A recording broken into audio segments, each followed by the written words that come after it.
নমস্কার বন্ধুরা, সেকেন্ড ডেতে আমরা পেলিংয়ের কোথায় কোথায় ট্র্যাভেল করলাম সেটা নিয়েই আজকের এই ভিডিও। চেরেজি স্ট্যাচু থেকে শুরু করে পেলিংয়ের বিখ্যাত স্কাই ওয়াক, যেটা কিনা গ্লাস ব্রিজ 137 ফুট উঁচু, সেটা থেকে আমরা চলে গিয়েছিলাম বার্ড পার্কে। তাই কিভাবে কোন কোন জায়গা কভার করেছি আজকের এই ভিডিও স্কিপ না করে সাথে থেকো। এই মনোমুগ্ধকর ভিউটা কিন্তু আমাদের হোটেলের রুফটপ থেকেই ছিল। তো কাঞ্চন দাদা সকাল সকাল আমাদের দেখা দিয়ে দিয়েছিল, তার ফলে আমাদের মন মেজাজ একেবারে চাঙ্গা করে আমরা বেরিয়ে পড়লাম কাঞ্চন দাদাকে পাশে নিয়েই ফার্স্ট ডেস্টিনেশনের উদ্দেশ্যে। গুড মর্নিং সবাইকে। আমাদের ডে 2 এর জার্নি স্টার্ট হয়ে গেছে with a bang. Yes, you are right. We are at the entrance of Skywalk. পেলিংয়ের স্কাইওয়াক ভীষণভাবে ফেমাস, দারুণ সুন্দর শুনেছি আমি। তো কতটা সুন্দর এবার সেটা দেখার পালা। অনেক আঁকা বাঁকা সিঁড়ি পেরিয়ে আমাদেরকে কিন্তু অবশেষে ওই গ্লাস ব্রিজের ওপরে উঠতে হবে। তো লেটস স্টার্ট। আর হ্যাঁ, আমাদের টিকিটস লাগলো, বড়দের শুধু লেগেছে 100 রুপিস ইচ করে, বাচ্চাদের কিছু লাগে। টিকিট কেটে যখন আমরা যত এগোতে লাগলাম তত এই আঁকা বাঁকা রাস্তা আমাদের সেই বিখ্যাত চেরেজি স্ট্যাচুর সামনে পৌঁছে দিল। এই চেরেজি হলেন বৌদ্ধদের করুণার দেবতা, যিনি সকল জীবের দুঃখ কষ্ট দূর করার প্রতিশ্রুতি দিয়েছেন। এখানে অনেকগুলো স্টেয়ার্স, কতগুলো স্টেয়ার্স জানি না, কিন্তু বেশ অনেকটা। এবং এত দূর এসছি যখন ক্লাইম্ব করছি, রনি সানি ওপরে উঠে গেছে, আমিও ওঠার চেষ্টা করছি। আর ওপরে উঠলে এরকম একটা বড় সামদ্রুপসে বোধহয় বলে, আর নিচে হচ্ছে এই জায়গাটা হচ্ছে স্কাইওয়াক। ফার্স্টে আমরা ওপরে উঠে দেখে নিই, তারপরে নিচে নেমে স্কাইওয়াকটা এক্সপ্লোর করে নেব। 137 ফুট বা প্রায় 41 মিটার উঁচু এই চেরেজি স্ট্যাচু পেলিংয়ের অন্যতম আকর্ষণ, যেটি কিনা 2018 সালে উদ্বোধন করা হয়েছে। আর এই মূর্তিটিকে ঘিরে যেরকম বললাম যে অফুরন্ত সিঁড়ি, অফুরন্ত প্রেয়ার হুইল, এবং যেটা টিবেটানদের অন্যতম যেটা ওদের ক্রাইটেরিয়া থাকে, বেশ উজ্জ্বল রঙের যেটা ফ্ল্যাগস থাকে, যা পুরো পরিবেশটাকে মানে ভীষণভাবে আধ্যাত্মিক একটা স্পিরিচুয়াল টাচ দিয়েছে। এখানে আসলে একটা অদ্ভুত শান্তি অনুভব হয়। ঠান্ডা ঠান্ডা হাওয়া, এই প্রার্থনার পতাকা দোলার শব্দ, আর ওই বিশাল মূর্তির সামনে দাঁড়ানো, সবটা মিলিয়ে মনটাই অন্যরকম হয়ে যায়। সামনে এসে ওপরে উঠে আসার পরে দেখলাম একটা বিশাল বড় জায়েন্ট এরকম হুইল আছে। ঘুরিয়ে ঘুরিয়ে নিজের উইশ বলার জন্য।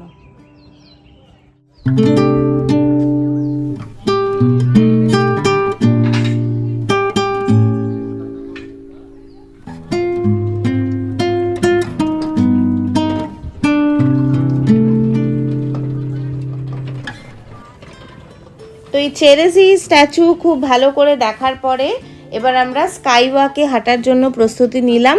তো এখানে রনি সানি জুতো খুলছে, কারণ স্কাইওয়াকে জুতো পরে হাঁটা নিষেধ। আর যাদের ভার্টিগো আছে তারা একটু সামলিয়ে হাঁটবে। আর বাচ্চাদের কখনোই স্কাইওয়াকে যাতে ওরা না দৌড়ায় সেদিকে কিন্তু আমাদের বড়দের বিশেষভাবে খেয়াল রাখতে হবে। আর একদম সকাল সকাল স্কাইওয়াকে যাওয়ার চেষ্টা করবে, কারণ যত বেলা এগোয় তত কিন্তু প্রচণ্ড পরিমাণ ভিড় এখানে হয়ে যায়। স্কাইওয়াকে আসার আগে যেরকম দেখলাম যে জুতো খুলতে হয়, সানি ভয় ভয় করছে, এগোতে পারছে না। নিচে তাকাস না, ওপর দিক দিয়ে তাকিয়ে তাকিয়ে চল, নিচে তাকালে ভয় লাগবে, ওপরে তাকা। সানির একটু হাইট সিকনেস আছে আই গেস। ওপরে তাকা, পাহাড় দেখ, তাহলে আর ভয় লাগবে না। তো এই ছিল স্কাইওয়াকের দারুণ একটা অভিজ্ঞতা। তারপরে আমরা বেরিয়ে একটু ব্রেকফাস্ট করে নিলাম। স্কাইওয়াক দেখে আমরা ব্রেকফাস্ট করে এখন আমাদের next destination most probably bird পার্কের দিকে যাচ্ছি। কিন্তু যে কথাটা বলার জন্য আবার আমি ভিডিও করছি সেটা হচ্ছে যে স্কাইওয়াকের যাওয়ার রাস্তাটা, যেটা আমি আগেও বলেছি, একদম সরু। তার ফলে কি হচ্ছে, মানে প্রচণ্ডভাবে ট্রাফিক হচ্ছে। তার ফলে আমরা টাইমলি স্কাইওয়াকটা দেখে ফিরলেও ফেরার পথে কিন্তু আমাদের অনেকটাই ট্রাফিকে দাঁড়িয়ে থাকতে হয়েছে। তাই তোমরা চেষ্টা করবে অ্যাজ আর্লি অ্যাজ পসিবল স্কাইওয়াকটা করে ফেলার। এবার দ্বিতীয় দিনের দ্বিতীয় স্পটে এসে আমরা হাজির। আমাদের স্বাদ দিল এই শ্বেত শুভ্র প্রেইং ফ্ল্যাগসগুলো, যেটা আমার ওয়ান অফ দ্য ফেভারিটস। টিবেটানদের এই কালচারটা আমার ভীষণ ভালো লাগে। আর এই হলো আমাদের স্পট, যার নাম হলো পেমিয়াংসি মনাস্ট্রি। তো এর ভিতরেও একটা বড় জায়ান্ট হুইল আছে। তো let's go and move the wheel.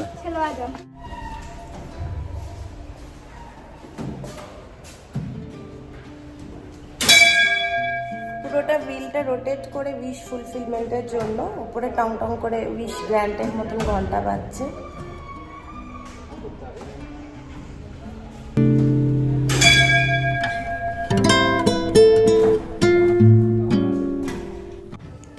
এই মঠটির স্থাপত্য সত্যি চোখে পড়ার মতন। ঐতিহ্যবাহী কাঠের কাজের সাথে সাথে রঙিন জানলা এবং তিব্বতী শিল্পকলার চিহ্ন সব জায়গায় ছড়িয়ে রয়েছে।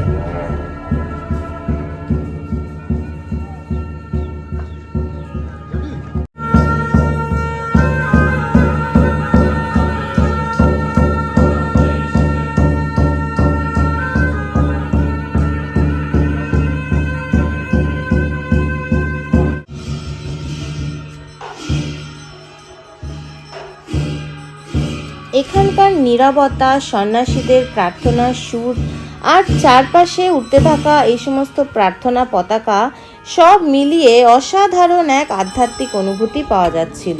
এবং অনেক টুরিস্ট তো এখানে এসে কিছুক্ষণ চুপচাপ বসে পাহাড়ের দৃশ্য উপভোগ করছিলেন।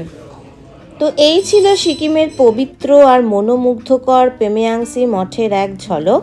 আর তোমরা যদি পাহাড়, প্রকৃতি আর পাখি ভালোবাসো, তাহলে কিন্তু এই থার্ড যে আমরা ট্যুরিস্ট স্পট ভিজিট করেছিলাম সেটা তোমাদের কাছে একটা বিশাল ভালো অপশান হতে চলেছে।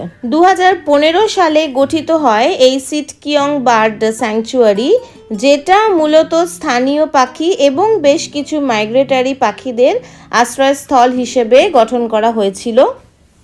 এখানে একাধিক প্রজাতির পাখি দেখা যায় এবং এটি ট্যুরিস্টদের জন্য ভীষণই ভালো একটা পাখি দেখার জায়গা। বাচ্চাদেরও আমাদের খুব ভালো লেগেছিল, রনিসানি ইনফ্যাক্ট খুব এনজয় করেছিল এই জায়গাটা।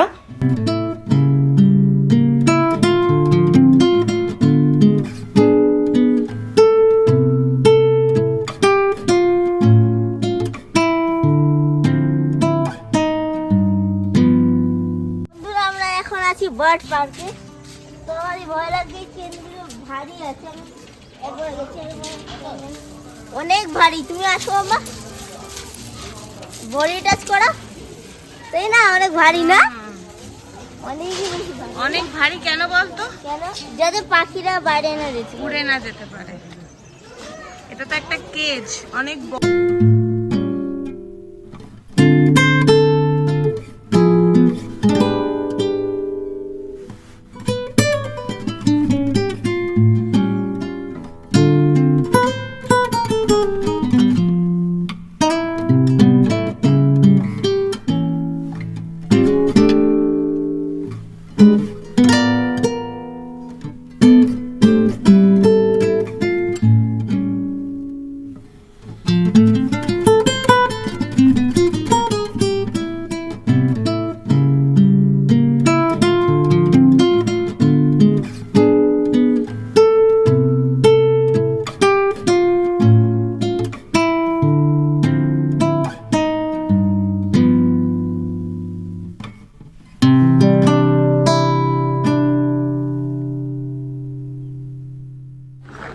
বন্ধুরা, আমরা এখন বার্ড পার্কে এসে গেছি। আমি আস্তে আস্তে কথা বলছি কারণ we are not suppose to make noise. Okay, দেখতেই পাচ্ছ তোমরা এখানে এমুগুলো দেখো কীরকমভাবে খাচ্ছে, গ্রাস খাচ্ছে। অনেক কটা emu, We are not supposed to feed the birds. Only the authorized people are feeding them. Bird স্যাংচুয়ারির মধ্য দিয়েই কিন্তু রাবদেন্সি রুইন্স যাওয়ার রাস্তা, আর এটাই ছিল আমাদের পেলিং সফরের লাস্ট স্পট। বন্ধুরা আমরা এখন যাচ্ছি রাবদেন্সি রুইন্সে, যেখানে আমাদের 1.5 কিলোমিটার হাঁটতে হবে।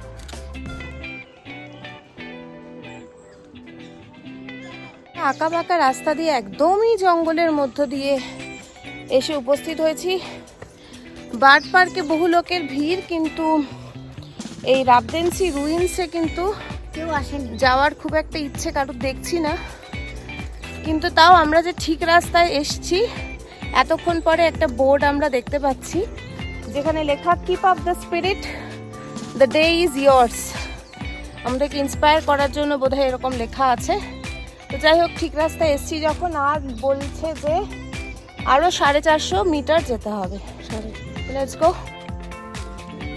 1670 সাল থেকে 1814 সাল পর্যন্ত সিকিমের রাজধানী ছিল এই রাবদেন্সি, কিন্তু 1800 শতকে যখন গোর্খারা আক্রমণ করে তখন পুরো রাজধানী ধ্বংস হয়ে যায় এবং প্যালেস আর ওদের যে ওরশিপিং এরিয়া আছে সমস্ত কিছুই ধ্বংস হয়ে যায়। আজ শুধু ভগ্নপ্রায় প্রাসাদের ধ্বংসাবশেষ, সব রুইন্সগুলো পড়ে আছে, কিন্তু এটা একটা আর্কিওলজিক্যাল সাইট হিসেবে বা ট্যুরিস্ট স্পট হিসেবেও কিন্তু দারুণ, এটা আর ইন্টারেস্টিং, খুব ভালো ওর্দি। যদি তোমরা যাও এরকম সুন্দর একটা বনের মধ্য দিয়ে, একদম শান্ত স্নিগ্ধ পরিবেশের মধ্য দিয়ে অবশেষে তোমরা রুইন্সে গিয়ে পৌঁছাবে। ভীষণ থ্রিলিং একটা এক্সপিরিয়েন্স হবে, সেটুকুর অ্যাসিওরেন্স দিতে পারি।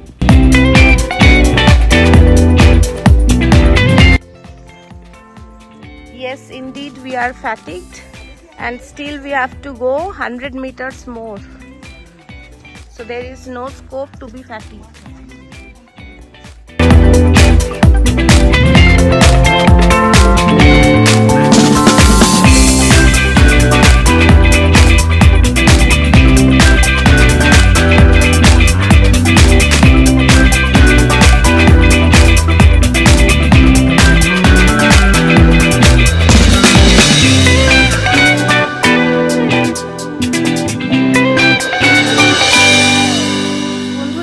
অবশেষে রাবদেন্সি রুইন্সে এসে উপস্থিত হয়েছি। অনেক আঁকাবাঁকা রাস্তা আর একদম পুরো স্ল্যান্টিং ওয়েতে আমরা এসেছি, পুরো পাহাড় আর জঙ্গল ডিঙিয়ে অনেকটা রাস্তা, প্রায় 1.5 কিলোমিটার মতন রাস্তা। সেই কারণেই বোধহয় যত লোক বার্ড পার্কে যায় তত লোক হয়তো রাবদেন্সি রুইন্সে আসে না, এটাকে অ্যাভয়েড করে। বাট আমার সাজেশন, তোমরা একটু কষ্ট হলেও এই রুইন্সটা একবার ভিজিট করে যেও। It's really worthy. উপর থেকে ভিউটা খুব সুন্দর, একদম ঝকঝকে যদি ওয়েদার থাকে তাহলে it is really nice, it's really beautiful. দারুণ লাগবে উপর থেকে দেখতে। একদিকে ওদের রেসিডেন্সিয়াল এরিয়া আর আরেক দিকটা হচ্ছে ওরশিপিং এরিয়া।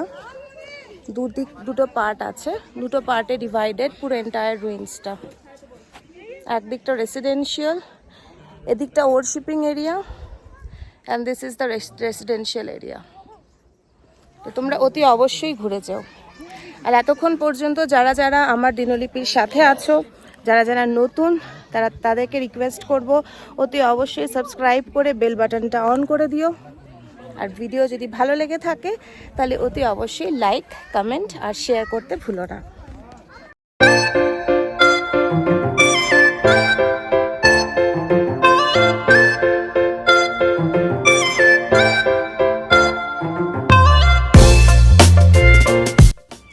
রাবদেন্সি রুইন্স আমার ভীষণভাবে আমার মনের মণিকোঠায় একটা স্পেশাল জায়গা করে নিয়েছিল। তার কারণ একাধারে পাহাড়ি প্রাকৃতিক দৃশ্য, ইতিহাসের সাক্ষী, ফরেস্ট ওয়াক, সব মিলিয়ে এক অপূর্ব অনুভূতি। যাই হোক, রাবদেন্সি রুইন্সের সাথে সাথেই আমরা পেলিংকে টাটা জানিয়ে সেই দিনই রওনা দিলাম রাবাংলার উদ্দেশ্যে। নেক্সট ভ্লগে আমরা রাবাংলার কোথায় গিয়ে উঠলাম, হোটেল কেমন ছিল, সবটা থাকবে। টাটা।